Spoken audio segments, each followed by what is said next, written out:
Welcome to an episode of The Grafter Show. I'm Shabir, and today I'm joined by David Hellard.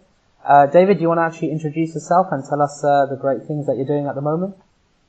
Well, hi, my name is David Hellard. I'm the founder of Caffeine Bullet, which is a high-intensity caffeine sweet used mainly for endurance sports, but actually anyone who uses coffee or energy drinks in their life and they rely on that can use it as a substitute. Fantastic. And obviously you've actually been involved in some businesses before as well. Do you want to actually just give us a little bit of information around maybe some of the previous things you've worked on and been involved with in the past?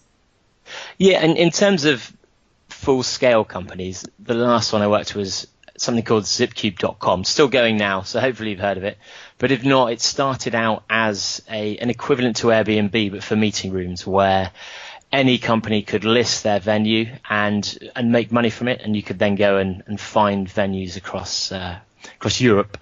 Changed a little bit now. It's now more events, and it's still going, but I've left that. I've done a whole host of other small companies as well that tend to be more kind of projects than actual full-blown companies. So I've done some t-shirt designs when I was younger called tshirtlifter.com. I have done a product called Camel Toes, which is a running bungee cord that links between camelbacks with the intention of speeding up the average pace of a team of runners, and various other things along the way. But Caffeine Bullet and Zipcube are the big two, I guess. Fantastic. And obviously you were actually telling me a little bit around your background in running, which was one of the key reasons why you actually decided to start Caffeine Bullet. Do you want to actually just tell us maybe a little bit about your running history, just so we've got a little bit of information around that as well? Well, I've run for about 11, 12 years. Took it up after I'd split up with a girlfriend and had a lot of time on my hands, and thought, don't want to get too lardy, basically, in my coming up to the 30s at that stage.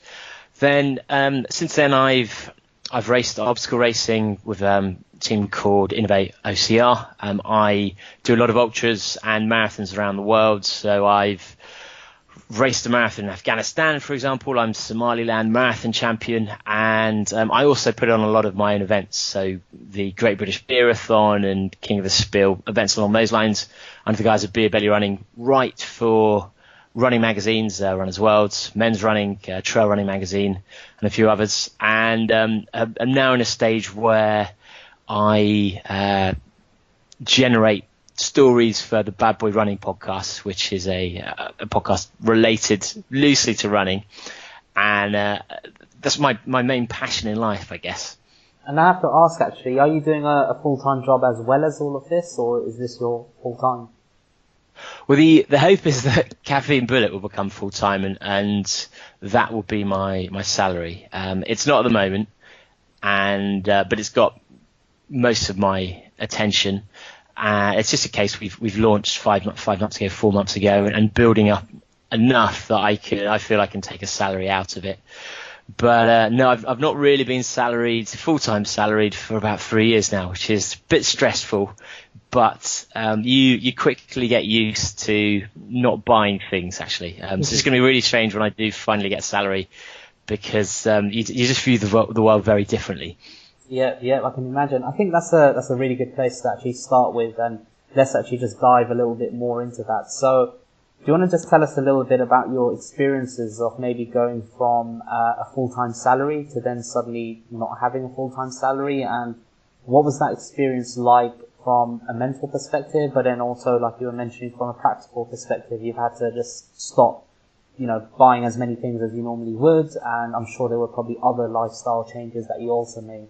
So do you want to just share some of those experiences, just to give people a flavour of what that might be like? Yeah, of course. So I used to work for Accenture, which was a reasonably well-paid role. Worked in their events marketing team and had done that for 6 years. So during that time, I built up a nest egg, which at the time is part pension, because I was contracting, but also the intention was to really put a deposit on a house in London. Of course, and then but even with the money I had there, the type of flats and things like that, you've got to have so much money. So I was getting really bored at Accenture, realized that I couldn't really move up internally without having to take a dramatically different role that I had no interest in. So that's when I started looking at startups, because I'd always enjoyed being in something very creative where you can get a huge amount of impact with what you do. And so Zipcube came along, co-founded it with a gentleman called Guillaume Santa Cruz, and we both went full-time into Zipcube. I'd had this savings, so to a certain extent, I was very lucky compared to a lot of people, because I didn't have as much of a pressure of having to actually fund my costs day to day, because I knew I could rely on that. But from the day you quit your job, you suddenly, everything you think about really is about money, which is quite a horrible situation to be in. Particularly because you never want to take anything out of the business, because when you're looking to raise money, or when you're just trying to make sure that it works, if you've suddenly got this even 20 grand salary coming out each year, that's quite a lot of money that a business has to generate in profits, net profits at the end of everything that's happened to pay your salary. So at the time, we applied to as many different accelerators, funds that we could. We actually got a grant from the government as graduates called the Sirius program, because Guillaume had neglected to hand in his master's a few years ago, and so he was actually still a recent graduate. So we got some funding from them, which was really lucky. We went through 4 or so different accelerators with Ignite in Newcastle. We moved there to cut down our costs for 3 months and to be part of that. We were part of a PayPal accelerator, part of the MASH challenge, and it's really important to find as many different pockets of money out there.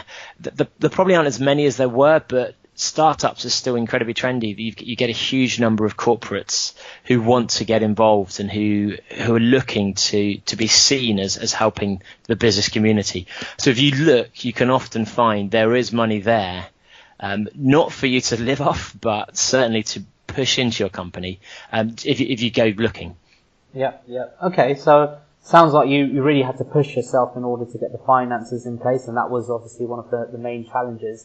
Did you actually struggle with any other aspects of your life, especially going from a full-time job, which may have just been 9 to 5, to then maybe not even having set working hours and potentially working all the time, or you're not really sure when you're working because there aren't set hours? Was there any change in your lifestyle from that regard?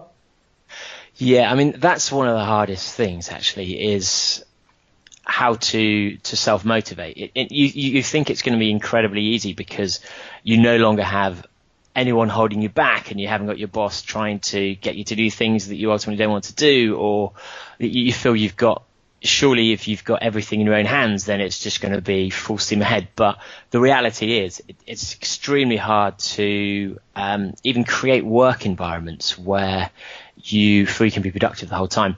We with Zipcube were quite lucky.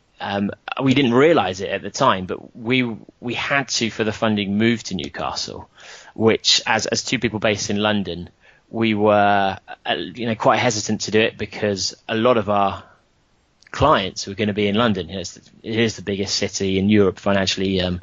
But what it was brilliant for is we moved to Newcastle and we're in the Ignite incubator where everyone was a startup. Suddenly all of our friends, all of the people who'd be like, I know you're not earning money, but I'll pay for you this night, or come and join us for dinner, they weren't around. And so the default was to work hard, because you actually had to create a social life if you wanted it. So that was amazing to be able to find a community who were exactly like you, because suddenly you go from having to balance work life and socializing to just being thrown into your company and with people who are in the same situation. So you essentially were forced into an environment where you had no other choice, right? Yeah, absolutely. And I'm struggling this at the moment with Caffeine Bullet because it's a company of one.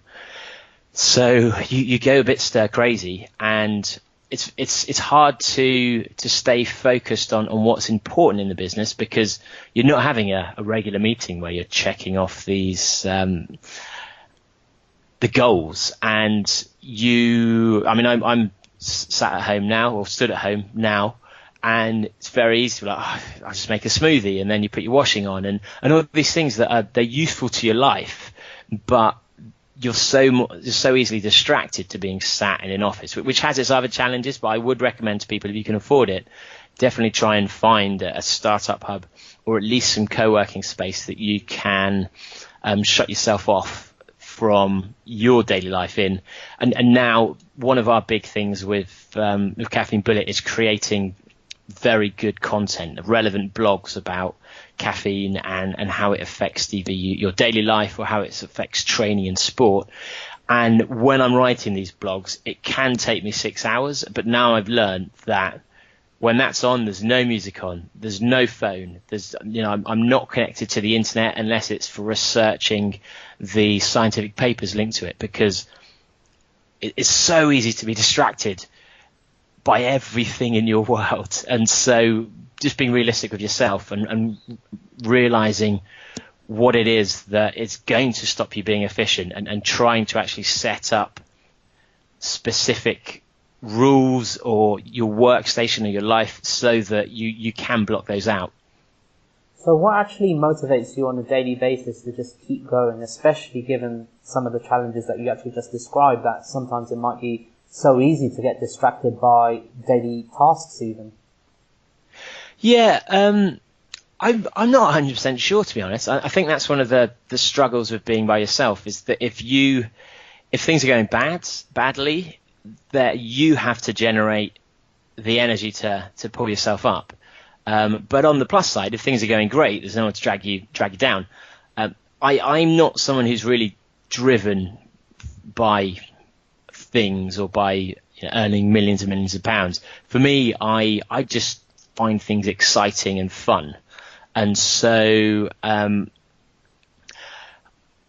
set myself some rules now where we have the blog every 2 weeks, and there's certain things I need to each morning to tick off to make sure my Instagram's running, to approach so many companies, to make sure the packaging is.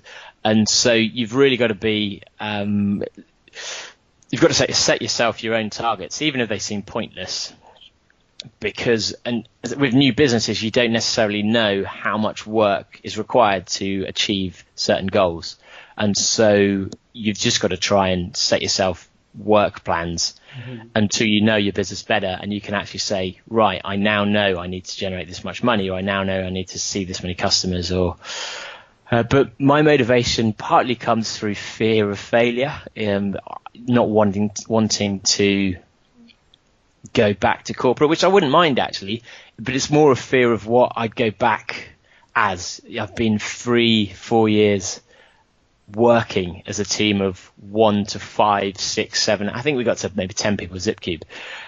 And so my training now and my CV is pretty strange skill set. I can do a huge amount of things, but not in huge depth. I've learned all these different programs and video editing and how to use Illustrator and social media, but there's no role really that requires that unless you're in another startup. So part of it is the fear of that. Part of it is just I really believe in the product I've created, and I do want to get it out there. And the good thing is if you're doing something you're passionate about, when you get feedback, it's direct. It's not just relevant to you because it's your product, but it's relevant to you because you can really understand what it means to that person. And the good thing is Caffeine Bullet is there to help people break personal best, to set better times, to race better, to win races and things.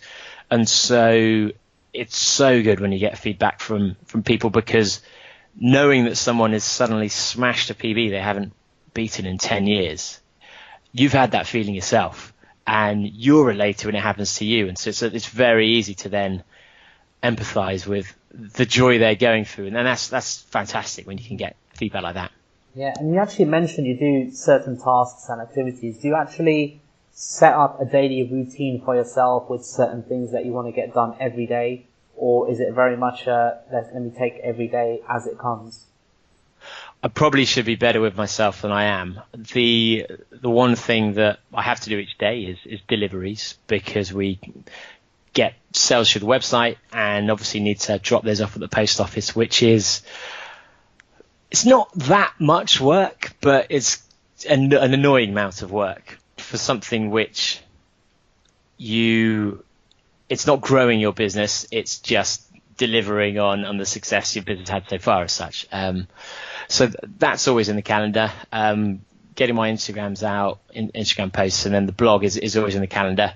Outside of that, because the company is still at such a small infancy stage, actually each day is so different. So today I'm signing off on our shelf-ready packaging from China that we've finally got sorted.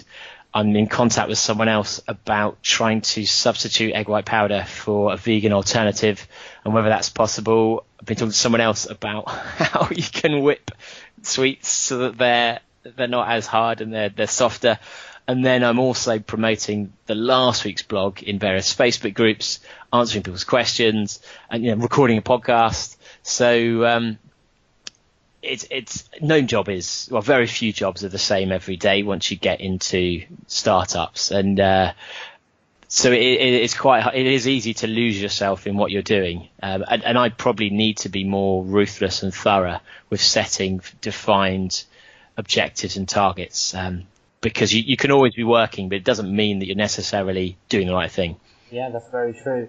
Let's actually go a little bit into detail around the business and how it works at the moment. So just maybe for those who aren't aware, do you want to describe the product itself and what it is that you actually are selling?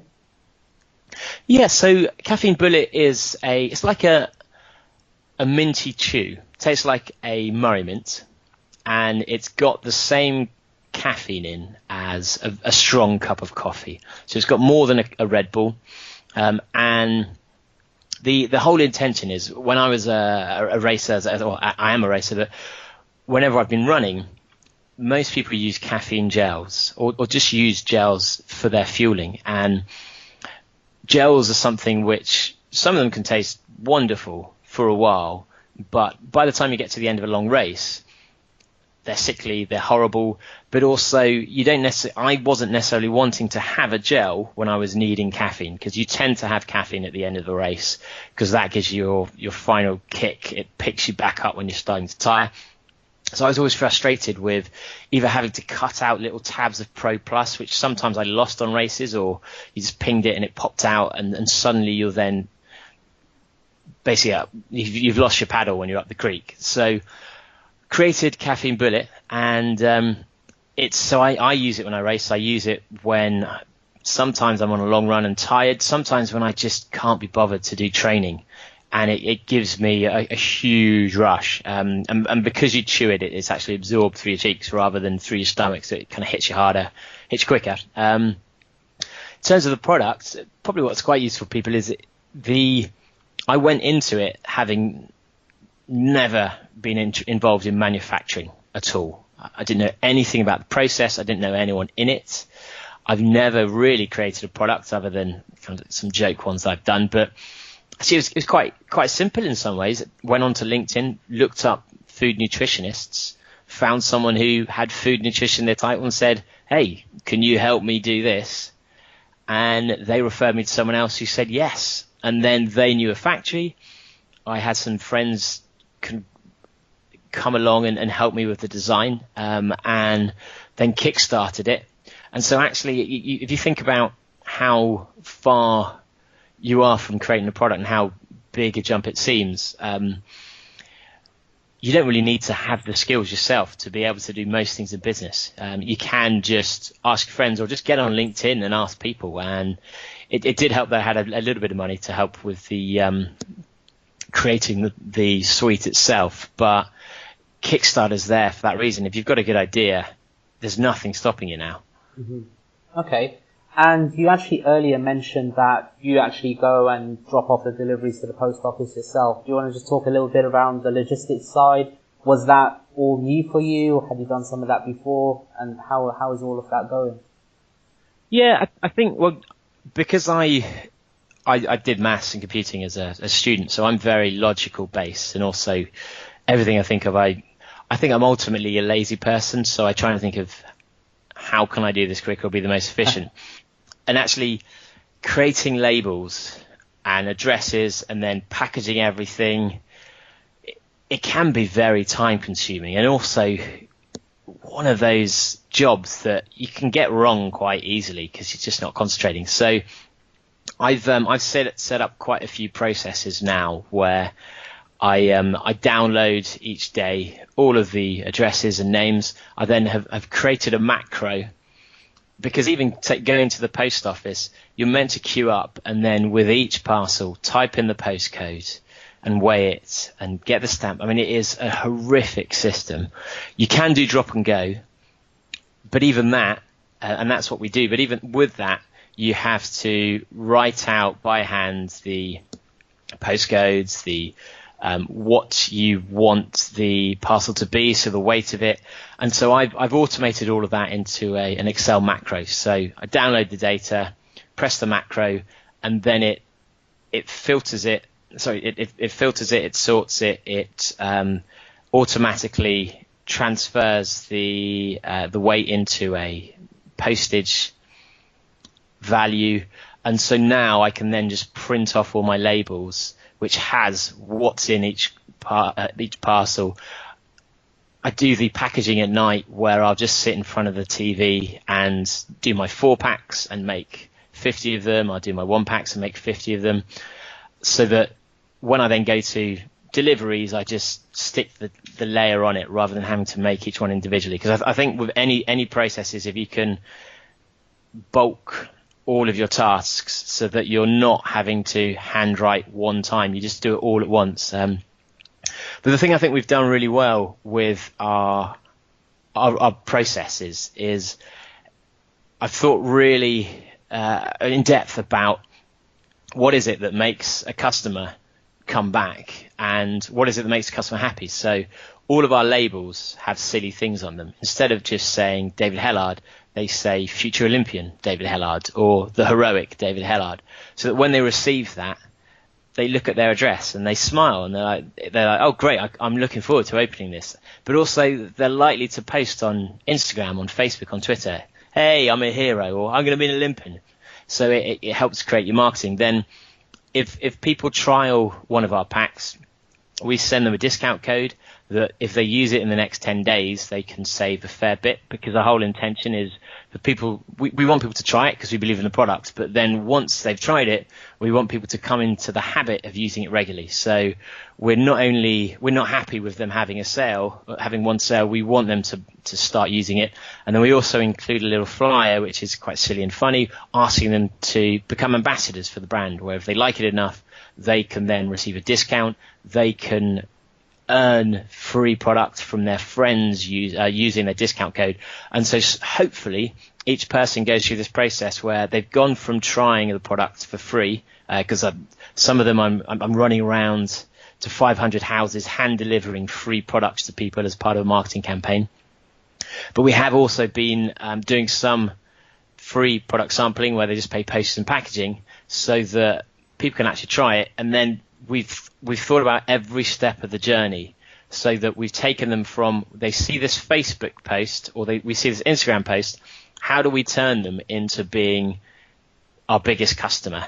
And every single step, we've got a little bit different bit of card or a different interaction or a different way of motivating them, so that you're never relying on them to just be like, oh, that was nice, I might order some more. You're actually incentivizing the whole time, and also giving them something back as well, so that they hopefully love the brand. But at the end of it, they've gone from being someone who's seen a Facebook post or their friends tagged them in something, and then they go through that whole customer journey to being your biggest customer. How long did it actually take for you to think up of all of those scenarios, actually? Because I think this is probably something, especially in today's day and age of e-commerce, that a lot of people would want to get involved with and really get it right for whatever business that they're doing. So, how long did it take for you to think up of all of this, and how long did it take for you to then implement it? Actually, it didn't take too long. I think it's just a case of changing your mindset. So everything that we do, I always think, how can I caffeine bullet this as such? So our voice is Caffeine Bullet is informative but quite silly. So we try and create funny content, but hopefully it still informs. So just everything we look at, the address label, and like, well, why can't I do something on the address label? And it's what Innocent have done with they've changed the language of even the ingredient list, for example, but you can do that to every part of your company. And so when people order, we use a standard website that then sends out a stock email saying thank you for your order. We don't have our own shopping engine, but we've changed that so that when they receive it, it's like, congratulations, awesomeness is on the way. You are, and it's a really, really positive, fun, engaging email. And the same with when people abandon their baskets, the email they get is something that hopefully makes them smile, and is like, what are you doing? Don't worry, like, you stepped away from the car. This could be all of your dreams going down going down the toilet, and it's still possible to be incredible, like a better person. And I'm making this up off the top of my head now, but something along those lines, so that instead of, there's so many interactions that people have with companies that are boring or just standardized, and they don't need to be. And so in everything you do, think, how can we make this our brand? How can we make this personal? And once you do that, then it almost becomes quite obvious what you can do. And but I think especially now, the big struggle with social media is that it's closing down how much companies can use them for their own purposes without having to pay. So Facebook is so hard now to use without putting money behind it. And with your marketing, you've got to be so focused on the actual process, like what am I asking the person to do, and how hard is it for them to do that? And so a good example is when we launched our campaign where we were going to run to 500 people's houses, hand deliver free the packets, we said share and tag 3 people. And we should have just said tag 3 people to enter, because sharing no longer has any impact on Facebook. Facebook knows you're a company. Someone shares it, 2 people see it. That's the end of that interaction. And the whole point of your social media competitions and how you create your posts is that you want the net result of someone interacting with it to end with 1 point something other people interacting with it. So that way it's always growing rather than 0.99, at which point it's always shrinking. And tagging 3 people means that 3 people actually see that post, they get an email, and therefore the post grows. And so you've got to really think about how the person who's reading it is, how they're actually going to see it on their phone. Is it going to be just the first line? Are they going to see it in the email? Is it going to notify them? And go through every single step of every single social media interaction so that you can say, actually, if we put a line there, suddenly they're not going to see what the competition prize is, or they're not actually going to see how to win it. And so you've got to be just so detail orientated now in marketing, whereas previously it used to be, we're doing a competition, everyone's going to love it, and so therefore everyone's just going to share it and all that. But because people are a lot more skeptical and less willing to share content, you've really got to make it as easy for them and motivate them as much as possible, so that you can basically break the confines of what Facebook are trying to do and stopping you marketing for free. So it sounds like you actually spend a lot of your time planning a lot of this as well. What would be the percentage of your time, maybe in a week, that you'd spend on, maybe setting a lot of this stuff up, or thinking about how to brand it correctly or word it correctly? Um, Not as much as you think, actually. I mean, the wording if we do an Instagram post, I'm still learning this. I've only actually taken up Instagram about 6 weeks ago. It's not something I use personally. For me, Instagram is about people you don't know, whereas Facebook for me is about friends. So I love Facebook because I see posts of my friends, whereas Instagram is about others, and I'm not as interested. So I'm learning that at the moment. But even within that now, a lot of it's trial and error, but you can look down people's feeds and quickly see that you actually need to have a square photo. So now all of our photos are edited to be square, so that no matter what happens, the picture is seen perfectly. We announce when people get personal bests or when they win races, podium, but now I've set up a standardized template for those. So when you look down our feed, you just see tens of people who have all set personal records, personal bests. And I think as long as you've got the mindset of how do we analyze this, you quickly start picking up templates and creating templates. And once you've got your template, then it actually makes things easier because you're confined by that. And so you then just cut and paste it in and you're like, right, how are we doing this? And so in some ways, by restricting yourself, you're actually making it easier for yourself because you're cutting down your options. Mm-hmm. And obviously you're hopefully reducing the workload as well in the long run because you've got a template that you can obviously reuse rather than trying to reinvent the wheel every single time. Yeah, absolutely. And so much about branding is about just repeating the same phrases or the imagery so that people get to know you. I mean, we all know you could take a Red Bull label off a can of Red Bull and you know that there's that stripe, it gives you wings. I mean, it's the same. You could see the story of Aladdin drawn in a Red Bull comic style and you'd know that was a Red Bull comic style because they've used that style for their adverts from the start. So I see a lot of branding and a lot of trying to get people to remember you is about repeating. So the more you can set up those rules of which color is it, which font is it, how do we phrase things, things along those lines really become more and more powerful the more you use them. You're currently on this journey, obviously, to try and make Caffeine Bullet be your full time and get it to a great place. I'm sure you've probably faced negativity along the way, whether that's in the various challenges that you faced getting the business up and running, or even maybe that's from your friends and family or other people around you. Do you want to describe a time where maybe you did face that sort of negativity, but what did you actually do to get over that? I mean, people have tended to be fairly positive. My dad doesn't really get it, but I think he knows me well enough that I'm a bit of a chancer anyway, and worst case scenario, I'll just get another job and then I'll be fine.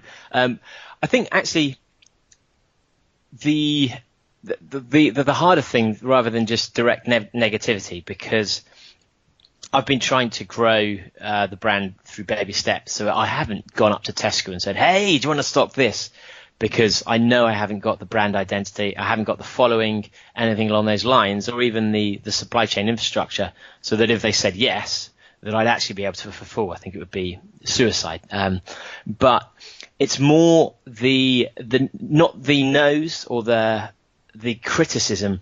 I think it's the people who are trying to be supportive, but don't realize they're actually being quite negative. So when you talk to people, they don't realize how long it takes to create a product, how long it takes to adjust a product, how long finding manufacturing partners or things along those lines can take, and how tricky it can be even to negotiate someone to make your product. I mean, we found one factory in the UK that can make our product, which is insane.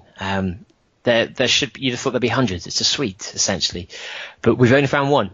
Thank God we have. But it's at the moment the product's not as perfect as I'd like it to be, because I'd love it if it was slightly smaller. I'd love it if it was less chewy, so it went down quicker. I'd love it if the wrapper was when it was in your pocket and the sweet gets very hot because you run, that it would always come off very, very easily. You know, there's all these little things. I'd love it to be vegan, but it's the people who are like, oh, it's, you know, can you do this? Can you do that? And they think because you're not changing things that you're not listening, or you just don't care. And I find the frustrating thing, because I'd love for this product to be vegan, but at the moment I'm struggling to, even scheduling the next production round. So, I haven't really got a good answer for how do you get over that negativity. I tend to be very positive anyway, and tend to be very energetic anyway. I think as people, it is quite easy to be, especially if you're working from home by yourself, to be to let whatever the emotion is build up. We're kind of like dogs in that respect. And the worst thing is if you're in a relationship, because then they get all of that negativity, or they're your sounding board. And I think actually, if you are someone who tends to build up these emotions, you've got to go out and you speak to your friends about stuff that isn't to do with your business, and you've got to unwind. Part of the reason I love running is because it gives me time to gather my thoughts. And you've mentioned a few times about how long these things take, but actually most of my ideas don't take any time, because I'll be out on a run and we'll just be thinking through things, or just see things, and suddenly you've created your idea, suddenly you've solved all of life's problems. But also the physical act of running, it removes your stress hormones. It does make you feel like you've taken a huge deep breath through your whole body.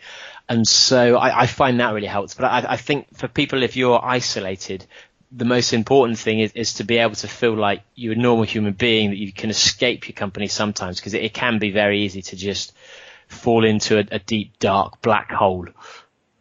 I think you actually covered the next part that I wanted to touch on, which is if you did anything in particular in order to maintain that positive outlook and mindset that you have. And it sounds like running is the thing that you do.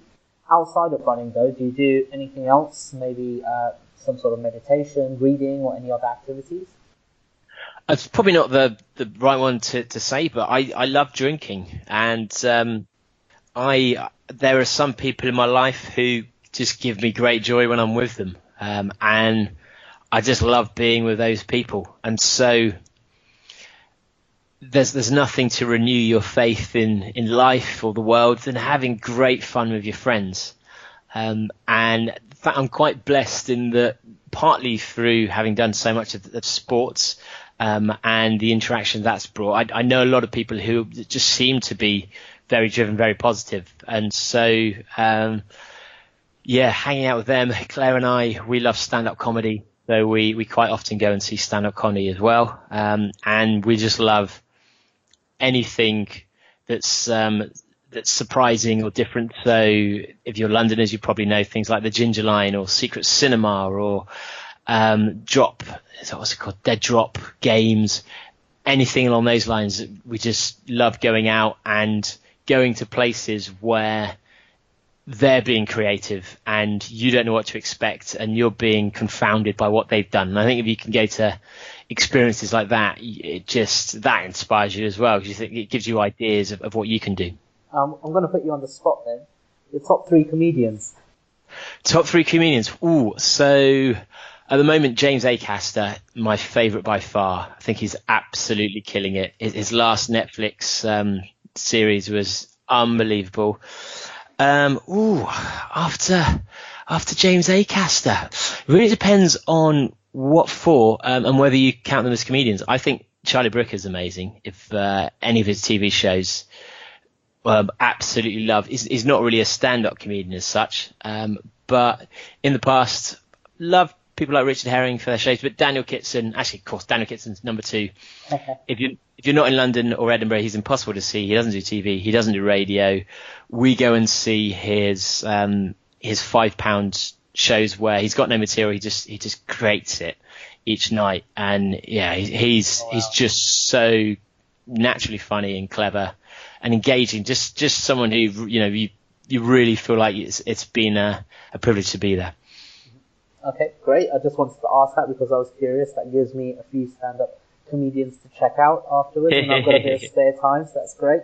So the next thing I really wanted to touch on is maybe some of the things that you've learned along the way, and you've actually shared a whole bunch of stuff as we've been talking, various things around, maybe setting up your business, some of the social media things that you do, and logistics. But maybe if you were to look back on everything that you've done, not even only at Caffeine Bullet, but maybe even at Zipcube as well, what would be the top 3 things that you've learned that you would really want to impart onto someone else who may be looking to start their own business and achieve something like that? Well, I think that the main thing I've taken is probably that people skills are still the most important skill to have of anything. So if you're looking to, if you're thinking I want to do a startup sometime, just train on dealing with people. Go into networking groups, go into places and meet people that you're going in there completely blank, and you have to make friends. Such a useful skill to have. I think probably that nothing is that hard. Maybe computer programming, but other than that, I've found that you can learn things quite easily and do them yourself just through Google. I mean, Googling things is so useful, but also linked with that, your Facebook friendship power for creativity and feedback is amazing. And Caffeine Bullet, so many aspects of it have been created by friends, or so many aspects of what I was going to do have changed because of feedback from friends. So create Facebook groups for your product, get your friends involved in it, and then just say, what do you think of this? What do you think of that? I mean, I look back on some of the brand names. We were potentially going to call it Trounce Energy, just because it was one of the only words where we could easily find the Facebook URL, the Instagram URL, the .com domain, so that we could have a brand that wasn't conflict of anyone.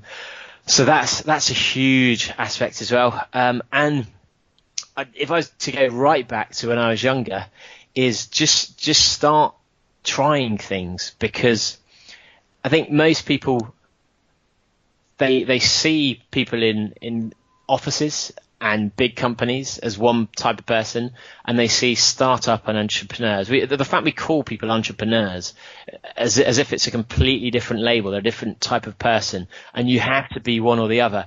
But actually, you don't have to go full on into a new business. You can start playing with things. You can start edging towards things. And I'm now in the industry I love, creating something that I believe in, the people I love. But it's all started by when I was at Accenture. I was using that time to set up Beer Belly Running, where we did drinking and eating running races. But I was also fiddling around with t-shirt designs and doing all these other little things. And if you've got a big idea, just start going at it, whatever time you've got. If you haven't got enough time, then find a friend, find a co-creator, and work with them. But I think so many people believe that you've got to, it's called taking the plunge or the big leap, but I don't think you do have to take a big step. I think you can just start edging, and at some point, hopefully, there will then become a time where it becomes apparent that you could now go full time, or maybe there is a bit of a leap, but it's not a leap of, I've got this idea, I'm going to drop everything. You've actually worked yourself into a position where you've either built up your confidence, or else you've just got so much work coming in that you're like, right, now's the time to go full time. And I think that's the biggest thing that people can do. Yeah, so definitely agree with you. And I think just to add on to that point, I think in this day and age where a lot of the communication we end up doing is often through online as well, and with people maybe in different time zones, different countries, that we don't always need to be actively sitting at a desk. So, sending an email or whatever it is means that you can do a lot of this stuff in spare time. and you can do a lot of the research and a lot of the homework that you probably need to do in your spare time as well, because you've now got a whole bunch of information right at your fingertips. Like you said earlier, you can just Google stuff. So yeah, I 100% agree with you. And I've noticed some people who have gone down the route that you've just described are often the ones who are a lot more happier in their lives, and they're not as stressed out when that time comes to take a little bit of a jump. Whereas other people who have dived straight in are the ones who are really stressed out, because obviously they've suddenly put themselves into what's often an alien environment for them and just added a whole bunch of stress to their lives. So yeah, I completely agree with what you've said.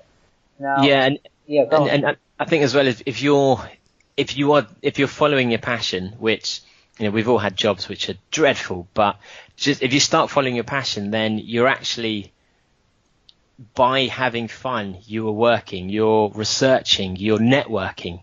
And by the time I launched Caffeine Bullet, I already had a running podcast. I knew the writers at Runner's World and all the other running magazines. I wasn't a writer, but I'd managed to blag that I was. And so then got trips to go abroad. I knew all these racers. I know about caffeine product. I know about the different products in the market. And none of that for me was work, because that is just something I love. So that when I finally got my idea, then I had all this infrastructure and this network to support my step into the idea. Whereas if you're just thinking, right, I want a company, what am I going to do? Then it's so much more work, and it is genuinely work, because you're having to use all of your time to do something that you're not instinctively drawn to. Now, where do you see yourself going at the moment? So I'm guessing you probably have some immediate plans maybe for the next few years. So I'm interested in hearing about that, but I'm also actually interested in hearing a little bit more long term as well. So I don't know if that might be 5 years or 10 years in your mind. We're just really interested to know where you want to go, especially with Caffeine Bullet, and maybe if there's something after that. Yeah, I mean, I never really would plan 5 to 10 years ahead anymore, just because my life's had so much upheaval year on year more than anything else. Caffeine Bullet is in the stage now where realistically, if by the end of the calendar year, actually it's only 4 months away. Be careful what I say.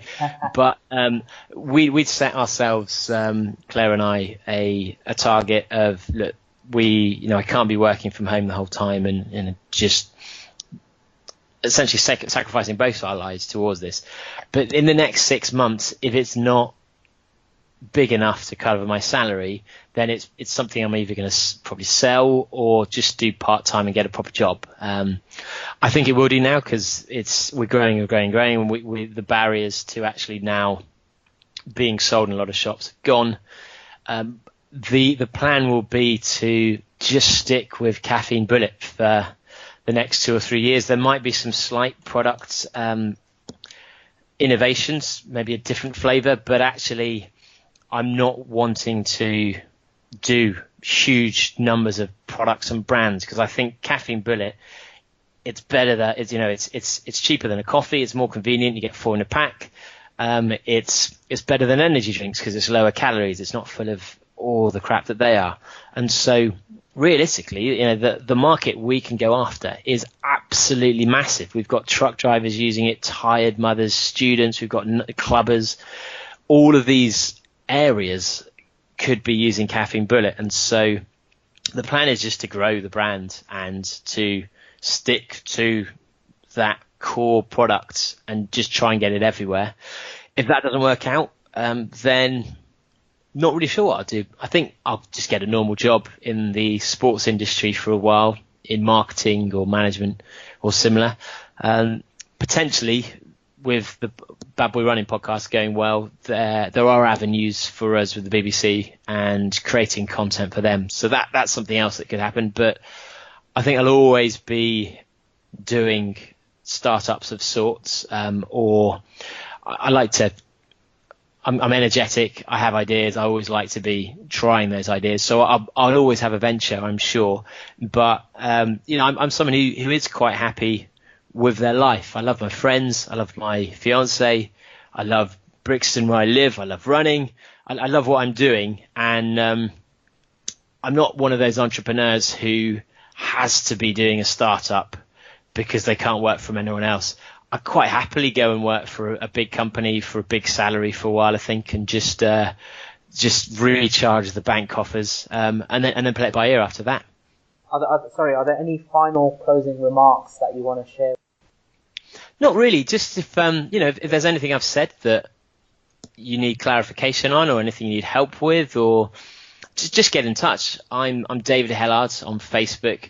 I'm fairly prominent on Google anyway. You'll be able to find us. But if there's anything I can do to help, let me know. And actually, the most problems can be solved just through an introduction to someone else who's got the solution. So, I'm very well networked, and a lot of people. So anything I can help with, get in touch. Love to help. Fantastic. And do you want to just share your social media accounts and obviously the website for Caffeine Bullet? Yeah, well, because we've done the research in advance, it's all quite simple. So I'm David Hellard at everything. So Facebook, Instagram, Twitter, it's all David Hellard. Caffeine Bullet is caffeinebullet.com, Facebook / Instagram / all those. I don't really use Twitter, to be honest, for that. But yeah, you hopefully should be able to find us quite easily, and myself likewise. Fantastic. Well, David, thank you so much for taking the time out and for speaking to us on the podcast. We really appreciate it. Thank you, Shabin. You're most welcome. So yeah, thank you very much. My pleasure.